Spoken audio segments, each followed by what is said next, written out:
A little bit on the special theme before coming to our special gurus. I wanted to say we are so proud to have these gurus with us because they are inspiring and have dedicated their lives to taking this great tradition forward. If there is one composer in Carnatic music who makes us simultaneously wish we knew more music, more Sanskrit, more philosophy, more about temples, it is surely the Dikshitar. And so, on the occasion of his 250th birth anniversary, it is particularly appropriate that we have Kasthuri ji and Shivakumar ji present the glory of Dikshitar, not merely as a concert, but as a journey through the extraordinary musical and spiritual world that Dikshitar left behind.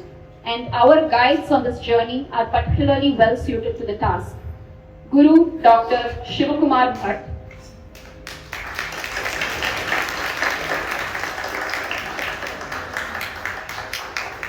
represents that wonderful meeting point of Vidvat and Bhakti. Musician, teacher, Sanskrit scholar, composer and Harikatha exponent. Coming from a family of Vedic scholars in Karnataka, he went on to become a senior disciple of Sangeeta Kalanidhi Neyveli Santana Gopalan. He also had the rare privilege of learning from Sangeeta Kalanidhi B. Rajam Iyer, and through him inherited a treasury of compositions that are not commonly heard, including rare Dikshitar Kritis and Ramanataka Kritis. And perhaps that is most important today because Parampara is not simply about preserving what everybody already knows. It is also about ensuring that what is in danger of being forgotten continues to be sung. Alongside him is Guru Kasthuri Shivakumar ji. We all know her. We all saw her at the Sangeeta Amrita Varshini recently, where the Guinness records was broken. She's an accomplished vocalist and one of the foremost disciples of Sangeeta Kalanidhi Neyveli Santana Gopalan. A master's graduate in music from the University of Madras, she too trained under Sangeeta Kalanidhi B. Rajam Iyer and absorbed many rare compositions from that great tradition. Together, Shivakumar ji and Kasthuri ji have done something rather remarkable. In 1999 in Detroit, not necessarily the first place that comes to mind when one thinks of a Carnatic Gurukulam, they founded the International Academy of Indian Music with the blessings of their Guru, Neyveli Santana Gopalan. The Academy subsequently moved with them to the Bay Area and today has more than 200 students with teaching extending across the United States and even to India and the Middle East. Their sons, Sri Krishna and Shrikant, have also joined them in teaching. So here we have Parampara in its most literal sense. Guru to disciple, parents to children, one generation to another. Both of them have been recognized extensively for their work as teachers, including honors from the Cleveland Tyagaraja Festival, South India Fine Arts and the VVS Foundation. But their greatest recognition is sitting before us today. A generation of young musicians, born and raised thousands of miles from Chennai, who can nevertheless speak this musical language with confidence. And that brings us beautifully to this evening's afternoon's presentation. Glory of Dikshitar, created especially for South India Fine Arts, Lalita Kala Vaibhavam, brings together music, story and commentary to celebrate the 250th birth anniversary of one of Carnatic music's greatest trinity. Dikshitar travelled extensively in his lifetime, absorbing places, deities, philosophy, language and musical ideas into his compositions. These compositions have travelled rather further than he possibly could have imagined, from the temples of South India to concert platforms and now to a new generation of students here in California. There is no better tribute to a composer than that. Please join me in welcoming Guru Dr. Shivakumar Bhat, Guru Kasthuri Shivakumar and the students of the International Academy of Indian Music as they present the glory of Dikshitar.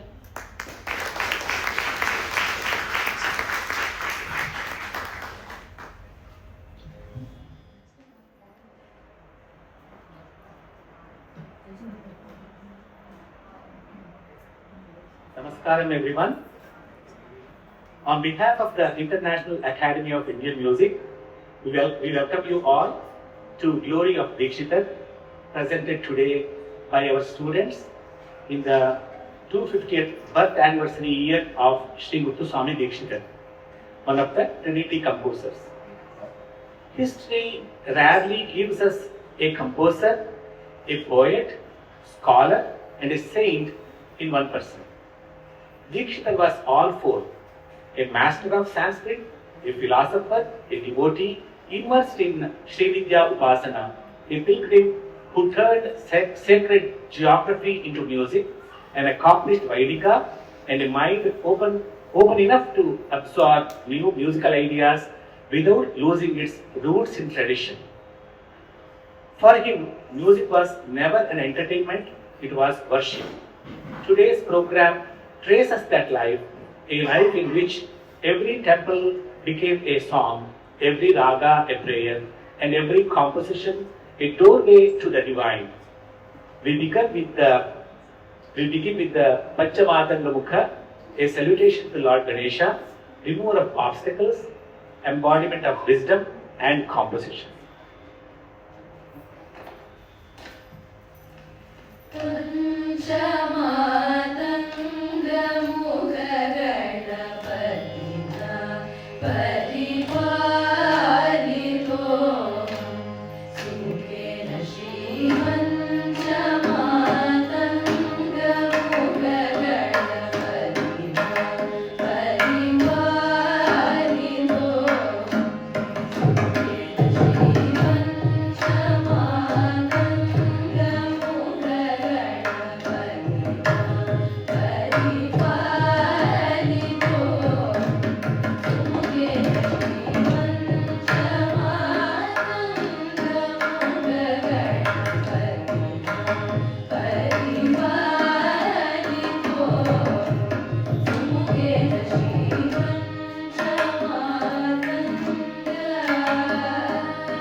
Dikshitar never chose a word casually. Every syllable was deliberate. Every phrase was layered with scriptural and poetic allusion. The opening words of what we just heard show this craftsmanship. In this song, it references the Indian philosophy in which the elephant stands for wisdom, memory, strength, and majestic grace. A single phrase becomes an invitation to immerse oneself in the symbolism folded within said phrase. Before we walk through the temples, ragas, and scholarship that shaped Muthuswami Dikshitar's legacy, let's begin with his birth. His parents, Ramaswamy Dikshitar and Suppamma, lived in Tiruvarur, one of South India's great centers of music and spirituality. For years, they remained childless. Thus, they turned their faith to the Divine Mother, performing a 48-day Navavarna Puja to goddess Balambika at Vaidishwaran Koil. Tradition recounts that on the final night, the goddess appeared in their dreams and placed a pearl necklace in their hands. Soon after, a son was born, and they named him Muthuswami. And some scholars say Muthuswami. Muthu meaning pearl, and Muthu meaning darling or adorable. Dikshitar himself suggests this miraculous story in his Kriti Vajrere Chitta, referring to Balambika as Muthu Kumara Janani.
Tiruvarur gave Carnatic music three of its towering figures, Tyagaraja, Shama Shastri and Dikshitar, each unmistakably distinct.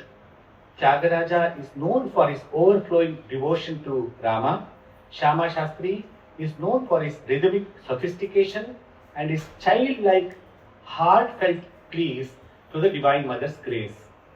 Dikshitar's music is unique in many ways, majestic, profound and unhurried.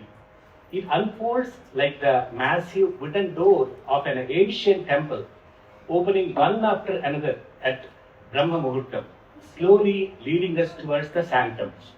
Each Kriti feels like entering such a temple. We pause to admire its architecture, marvel at its intricate sculptures, and discover something beautiful at every turn, just as every musical phrase is carved with extraordinary precision. And ultimately, after this magnificent journey, we arrive at the sanctum and experience a beautiful darshanam of the deity. Look at this majestic Kriti in Kamboji, Shri Subramanyaya Namaste.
While many composers describe just the deity, Dikshitar describes the entire temple, its sacred reservoir, or Pushkarini, surrounding geography, origin story, associated Veda, mantra, even the kind of flowers offered.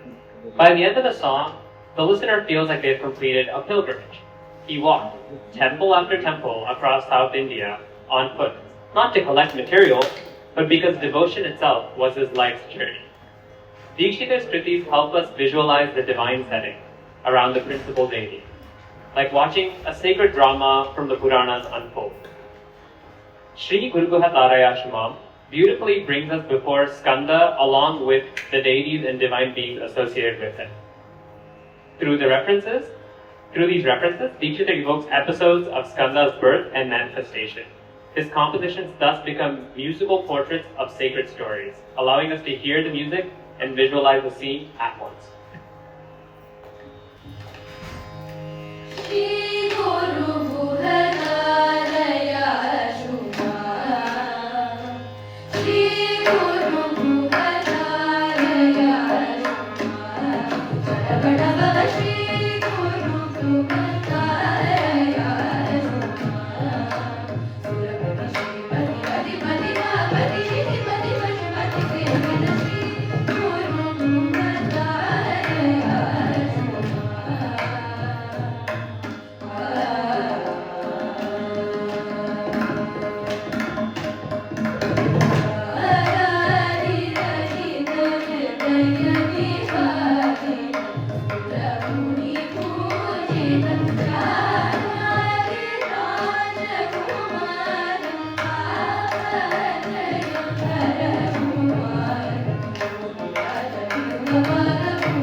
Why do people learn music?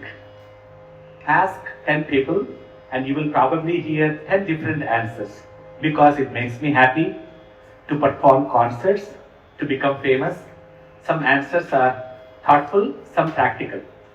Once I asked one of my young students, why are you learning music?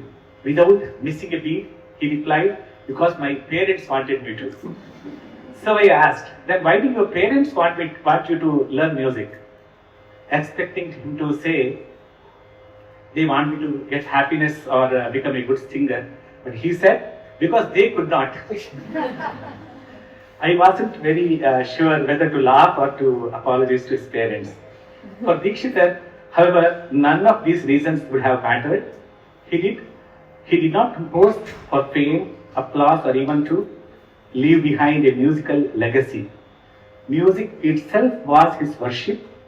Every kriti, every prayer, and every word a mantra, every note an offering to the divine.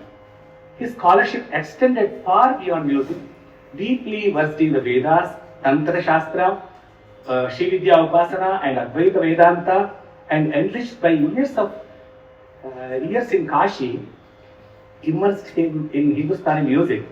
He developed an extraordinary musical vision. A master of the Veena, he effortlessly wove rare ragas, uncorked talas, ragabudras, kshetramudras, profound philosophy and devotion into each composition, making every kriti a complete act of worship. In kriti Sarasudanaina, you can hear all these beautiful features.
A lot of features like Swaraksharam and Manita,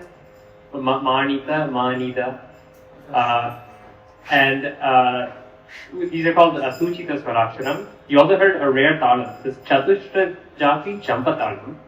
And there's also that hidden Ragamudra. If you listen really closely, Ma Gamasa in the beginning is actually Ma Kamas, right? So yeah, so to listen to Dikshitar is to hear a philosopher, poet, pilgrim, and saint speaking through melody, all of these at once. His ornamentation feels organic, never decorative for its own sake. Devices like yati or patterns, rasa, rhyme, and yamaka, repeating syllables, are heard beautifully in Tyagaraja Yoga Vaibhavam. Another layer to music that keeps revealing itself.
Vaibhavam is a treasure of ornamental features. Yatis like Gopuchayati, Tyagaraja Yoga Vaibhavam, Agaraja Yoga Vaibhavam, Raja Yoga Vaibhavam, Vaibhavam, Bhavam, Vam. Like that. Sham Prakasham, Swarupa Prakasham, Tattva Swarupa Prakasham, Sakala Tattva Swarupa Prakasham, Shiva Shaktyadi Sakala Tattva Swarupa Prakasham. Like that, it goes in like that, and then it goes extends, which is called, first one is Gopuchayati and the other one is called Sroto Vahayati. And also the meaning Yuga, millennium, Yuga Parivrityabdha Masa Dina Ghati Ghatika Dhyavaranam means Yuga, millennium, and Abdha, year, Masa, month, Dina is day, Ghati is like Dinamanam, which is equal to 24 minutes or Nari day. His father, Ramaswamy Dikshitar, was among the foremost musicians of his time. The Dikshitar household was a living Gurukulam. Mornings opened with Vedic chanting, the Veena resonated through the home, and Raga, Sanskrit poetry, and philosophy were the stuff of ordinary conversation. The family later moved to Manali near Madras, opening a new chapter under the patronage of the Venkatakrishna Mudaliar family, who were affluent both materially and culturally. During those times, Madras was a meeting point of Indian and European cultures, and here Dikshitar encountered Western military bands. Rather than dismiss the unfamiliar tunes, he heard and found it interesting, and the result was the Notuswara Sahityam, simple Western melodies set to elegant Sanskrit lyrics in praise of Hindu deities.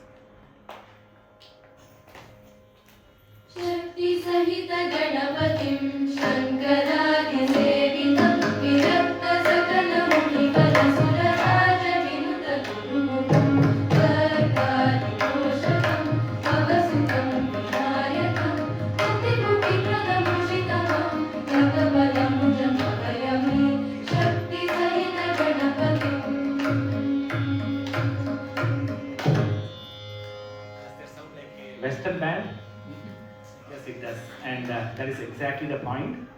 Another Notuswaram, Santatam Pahima, closely echoes God Save the King, the British national anthem. Santatam Pahima, Sangeeta Shamare Sarvarare, Janani Santatam Pahima, Sangeeta Shamare Sarvarare, Janani Chintitata Pravi Chitrupini, Shivi Shri Guru Mahaseviti, Shiva Mohanare, Chintitata Pravi Chitrupini, Shivi Shri Guru Mahaseviti, Shiva Mohanare, Shiva Mohanare, Shiva Mohanare.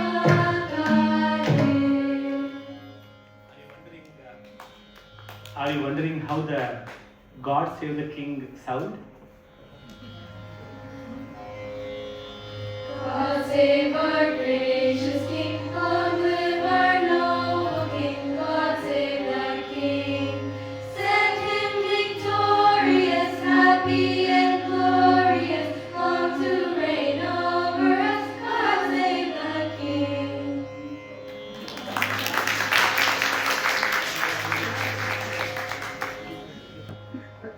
In Indian tradition, parents are considered the first gurus, but every seeker eventually meets the teacher who transforms their life. For Dikshitar, that was Sri Chidambaranatha Yogi, a realized master who, visiting the Dikshitar home, recognized something rare in the boy: humility, discipline, and a thirst for knowledge. Before leaving, the yogi simply asked the boy be sent with him, and Ramaswamy Dikshitar agreed at once. When a true guru calls, tradition says it is destiny.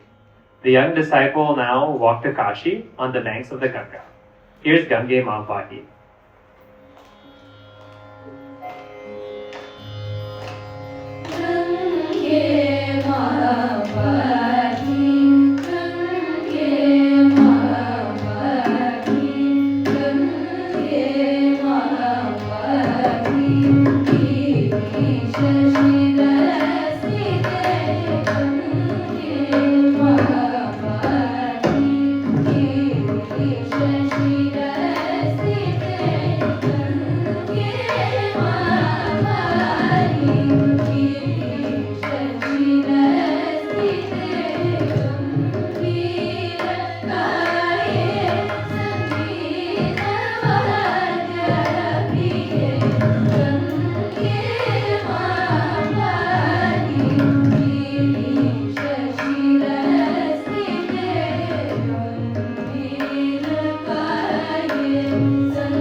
Does this Kriti sound like a river flowing magnificently?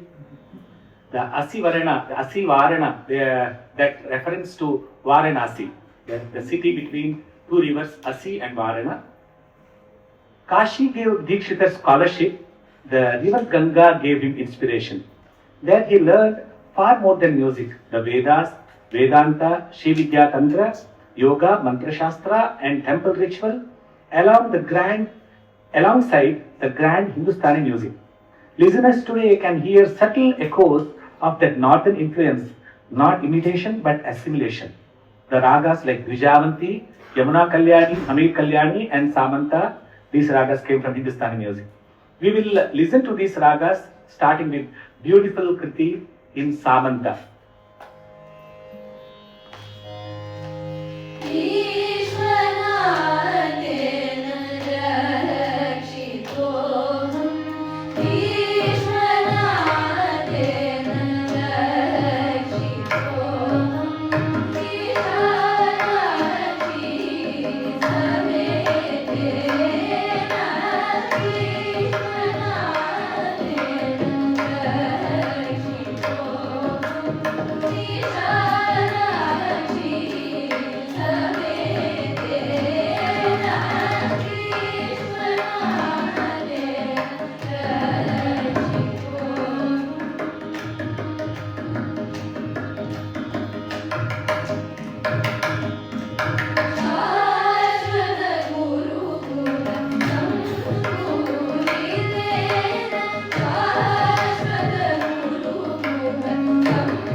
Dikshitar's greatness is a product of not just learning unique raga or learning altogether, but also devotion that was deepened from that learning. He was also an accomplished Vainika, describing himself in the song Bala Gopala as Vainika Gayaka Guruguhanuta, a musician equally at home on the veena and as a vocalist.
Last in Anirudh's Mridangam.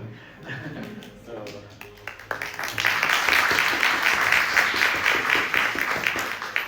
forgot to come here and talk. Dikshitar's approach to Gamakas was profoundly shaped by his mastery of the veena, giving his music an unmistakably instrumental character. His ornamentation flows naturally from the melody with the grace and restraint rather than relying on exaggerated movements for dramatic effect. This allows the raga to unfold with serenity, depth and quiet elegance. A beautiful example is Chetashri Balakrishnam, where the phrases evoke the gentle resonance of the veena, making the voice itself seem to sing like the instrument.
Have you wondered where Dikshitar's Veena comes from? Tradition tells a lovely story. One morning, meditating on the banks of the Ganga near Hanuman Ghat, Dikshitar saw a Veena float toward him on the river unclaimed, as though offered by the Divine Mother herself. Whether taken literally or as a symbol, the message is the same. The highest knowledge is received through tapas and grace, not simply acquired. Back to Dikshitar's life. After years in Kashi, Guru Chidambaranatha Yogi told his disciples simply, "Your work here is complete." Dikshitar returned to South India and journeyed on to Tirutani, the hill of Lord Subramanya. Immersed in japa there, tradition recounts that an elderly ascetic appeared and placed a piece of kalkande, or sugar candy, in Dikshitar's mouth and vanished. Lord Subramanya himself blessed him with jnana and vagvilasa. Dikshitar's biography, recorded by his disciples, regards this as the moment his true genius blossomed. The first complete kriti that flowed from him afterward was a salutation to Guru Guha, the divine Guru dwelling in the cave of his heart.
Without roads, railways, GPS, or even proper maps, Dikshitar traveled across India, even unto Nepal, Pashupatinath temple, on foot, not as a tourist checking off the destinations, but as a pilgrim seeking the divine. His kritis are far more than hymns and of praise. They often tell us the deity's name, the temple's location, the sacred river nearby, the Sthala Purana, and even references from the Vedas. Listening to a Dikshitar Kriti is like receiving a complete darshana without leaving your seat. Sometimes I can't help wondering if Dikshitar had even, if he had been born today with the flights, highways, Google Maps, would we have been blessed with thousands of more Kritis? Perhaps, but then again, maybe those long pilgrimages were themselves part of the inspiration behind his compositions. The next composition is one such masterpiece on Guruvayurappan, where Dikshitar beautifully captures the majesty and sanctity of the Lord of Guruvayur in Sri Krishna Bhajamanasa.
In the song, Guru Pavana Pura is the reference to Guruvayur.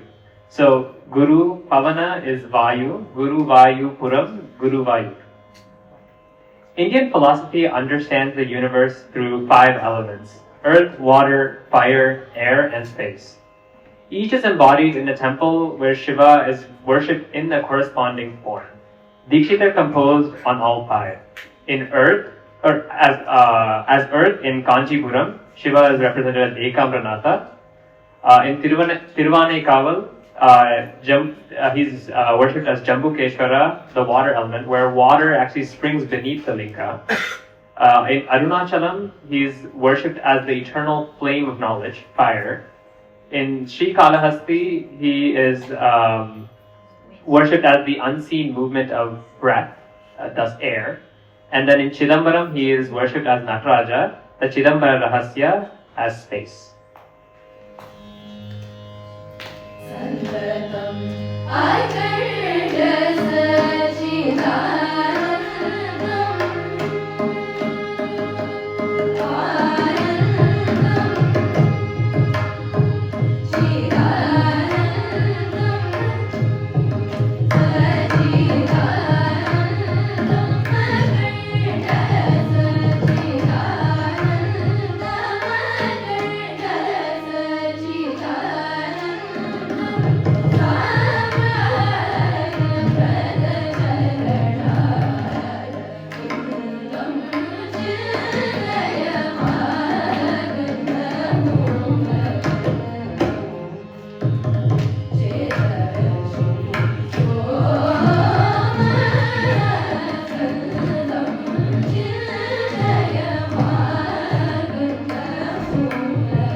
studying Dikshitar is studying an encyclopedia of Indian civilization, philosophy set to melody, geography transformed into devotion.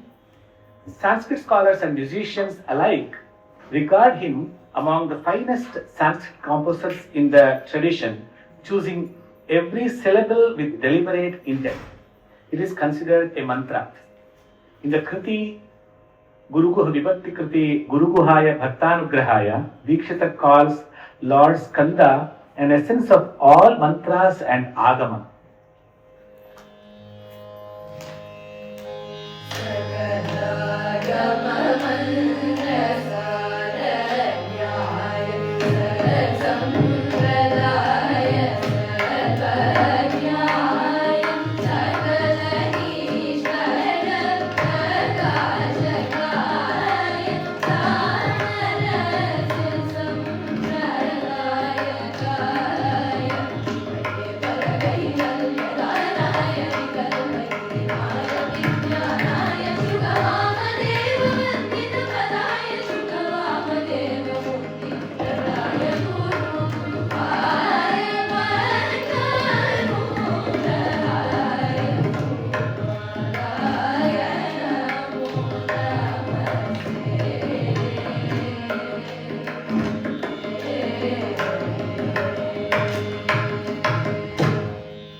The old Sanskrit saying Shabda Brahma, the divine manifests as sound, captures Dikshitar's approach, meaning and sound chosen together.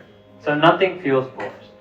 In his composition on Lord Parimala Ranganatha, the fragrant Ranganatha, he paints the reclining Lord in vivid detail. The Kaustubhamani, the conch, the discus, Garuda, all painting with words rather than color.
of you have been to Tiruvindallur? Anybody have been to Tiruvindallur Parimana Ranganatha temple here? Okay, there are a few. For the rest of you, they took you to Tiruvindallur through their music, through their singing. So every Dikshitar composition carries the mudra Guru Guha, a reminder that the true Guru resides within the cave of our heart. As a Guru Guha, Guha means cave of our heart. He also wove the Raga's name into the Sahitya itself, the Raga Mudra, so seamlessly it can pass unnoticed. His preferred Vilambakala is unhurried and majestic.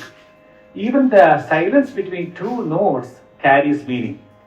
The following Kriti in Dvijavanti or Jujavanti on goddess Akhilandeshwari of Tiruvannaikaval is truly a masterpiece.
Dikshitar is believed to have composed thousands of kritis during his lifetime.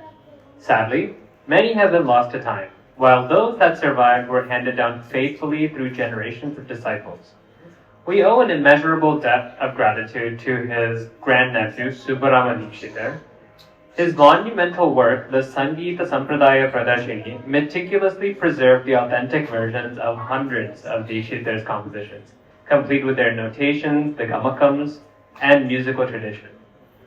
Without this priceless contribution, much of Dikshitar's legacy might have been lost forever. It is because of this remarkable act of preservation that we continue to learn, perform, and experience these timeless masterpieces today. Now, let's listen to Harihara Putram, honoring Lord Ayyappa of Shabarimalai, where he addresses him as Kaliyuga Pratyaksham, the Lord helping save us as we live through the dark ages.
Dikshitar's Navagraha Kritis address the sun, moon, the seven other grahas with reverence, inviting listeners to recognize the harmony of creation and align with the dharma rather than approach the planets with anxiety. Each kriti is a complete puja to Navagrahas. He composed first 7 in the Sapta Tadas, Dhruva Madhya, Rupaka, Champa, Triputa, Ata and Eka, last 2 in Rupakata.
Beyond his musical genius, Dikshitar's greatest lesson lies in the way he lived.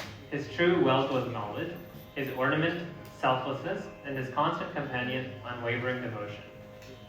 There came a time when his household was passing through severe financial hardship. One morning, concerned about their circumstances, his wife gently urged him to seek assistance from the local king. Dikshitar quietly declined. He had resolved that his head would bow only before the Divine Mother, never before worldly power or wealth. So instead, he sat before the goddess in prayer, with complete faith in her boundless grace. He poured out his devotion through the immortal composition, Hirmayin Lakshmi, glorifying Mahalakshmi not merely as the bestower of material prosperity, but as the radiant embodiment of compassion, purity, wisdom, and auspiciousness.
So as soon as Dikshitar sang this Kriti, a miracle happened. A local zamindar had arranged for a bullock cart laden with rice, lentils, oil and other provisions to be delivered to his family priest for an entire year. When the cart arrived, however, the priest's household was found to have left on a pilgrimage to Kashi. Unwilling to take the provisions back home, the zamindar instructed his men to deliver them instead to Dikshitar's residence. Go ahead, Avanija. Go ahead. Let me ask for this.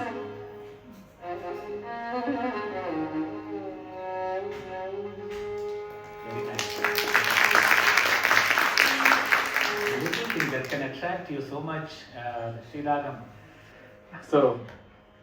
So, when the unexpected gift reached his doorstep, Dikshitar saw it not only as the generosity of a wealthy patron, but also as the Divine Mother's answer to his prayer. Without asking anyone for help, he had received exactly what was needed through circumstances that only she could have orchestrated. His broader vision of Lakshmi reframes prosperity as knowledge, health, character, and peace of mind. With the Varalakshmi Puja being just around the corner, let us listen to this beautiful Kriti to Shri Varalakshmi Namastubhyam. Thank you.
song, you may have heard the phrase Shravana Paurnami Purvasta Shukravare, in which precisely identifies the Varalakshmi Vratam as the Friday preceding the full moon on the month of Shravana. And reference to the story of Charumati shows Dikshitar's Stutis were not merely devotional compositions, they also preserved the traditions, observances, and festivals associated with each deity. Likewise, in Siddhi Vinayakam, the phrase Bhadrapada Masa Chaturthyam explicitly refers to Vinayaka Chaturthi, while Rauhineya Anujarchitam recalls the episode of Sri Krishna worshipping Ganesha before setting out to recover the Shamantakamani. Such references reveal Dikshitar's extraordinary scholarship, seamlessly weaving together music, Puranic references, ritual, and sacred tradition within his composition.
If you observe closely, most pre-treaty composers, with notable exceptions such as Muthukadu Venkatesuppayyar and Purandaradasa and just as a few, primarily composed on Rama and Krishna.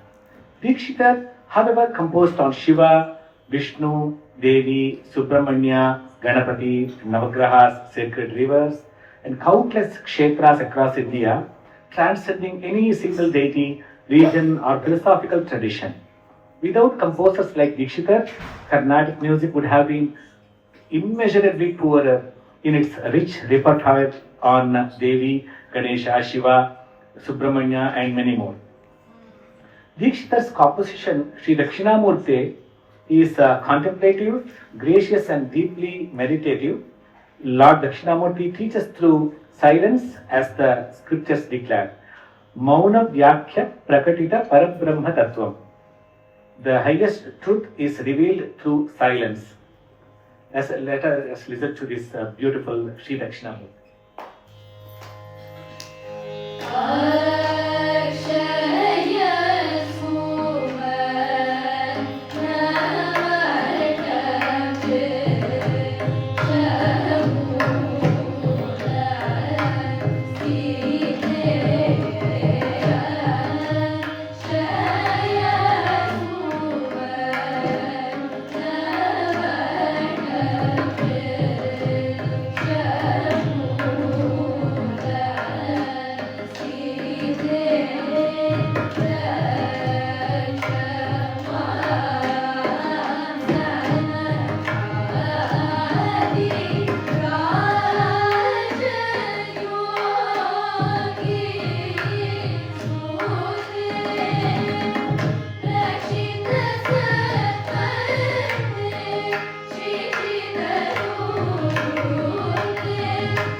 Dikshitar's Navavarna Kritis are widely regarded as the crowning jewels of musical worship dedicated to the Sri Chakra, tracing the tradition of Sri Vidya and the many names of the Divine Mother, offering the devotee an entire Navavarna Puja through music alone.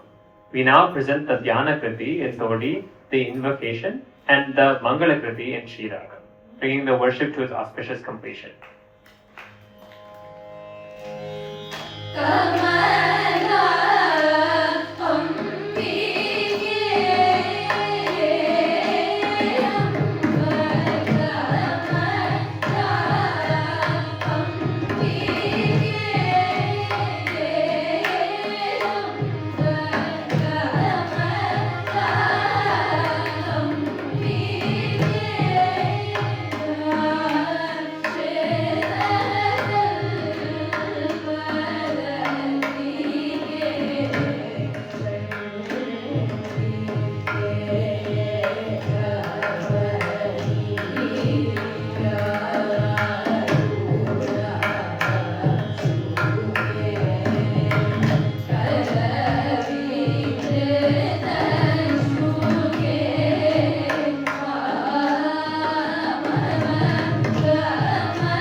Nearly 2 centuries after his lifetime, the world has changed in nearly every respect. Yet, his compositions endure, not because they are old, but because they are timeless. Studying Dikshitar calls for patience, attention to every word, and above all, bhakti. For him, music was never merely performed. It was a path to self-discovery. That same bhakti carried him without fear to his final hour. On the eve of Deepavali in October 1835, Dikshitar sensed his time had come. He completed his morning worship as always and asked his disciples to sing Meenakshi Memudam Dehi as they reached that line, Meenalochani Pashamochani, invoking the goddess who releases her devotees from bondage. He left his mortal body to attain moksha.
His samadhi still stands today at Hithayapuram, where musicians continue to gather every year to sing his kritis in tribute.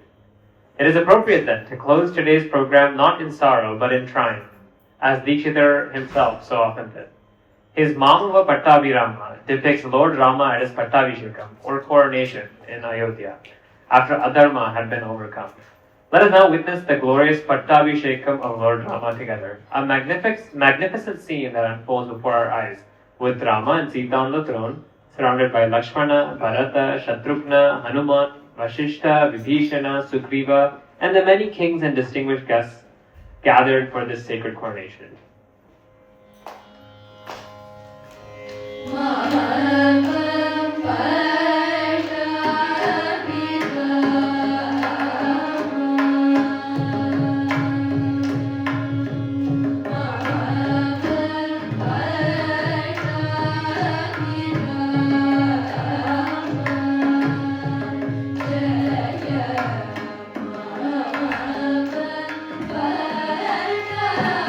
Be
On this auspicious 250th birth anniversary year of Sri Muthuswami Dikshitar, we offer our gratitude to this immortal Vagyakara. May his music continue to inspire our homes, classrooms, concert halls, and above all, our hearts. I hope you enjoyed our students' presentations.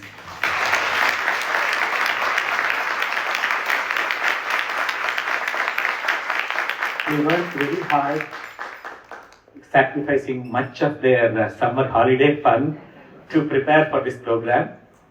Like they used to come at 7 o'clock in the morning, get up in the morning and come from far away. Seeing their sincerity and their appreciation for the beauty and depth of this music assures us that this great tradition is indeed in safe hands. Our heartfelt thanks to Avanija, Vangala and Anirudh Suresj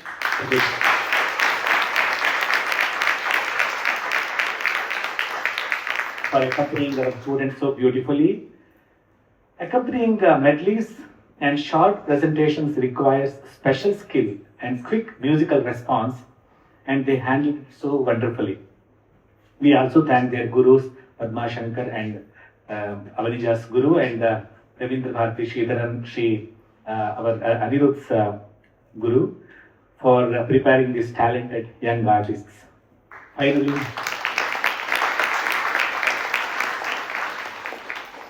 Finally, our sincere thanks to South India Fine Arts and the Lalitha Kala Vaibhavam team for giving us this wonderful opportunity to celebrate the life and legacy of Muthuswami Dikshitar. Namaskar.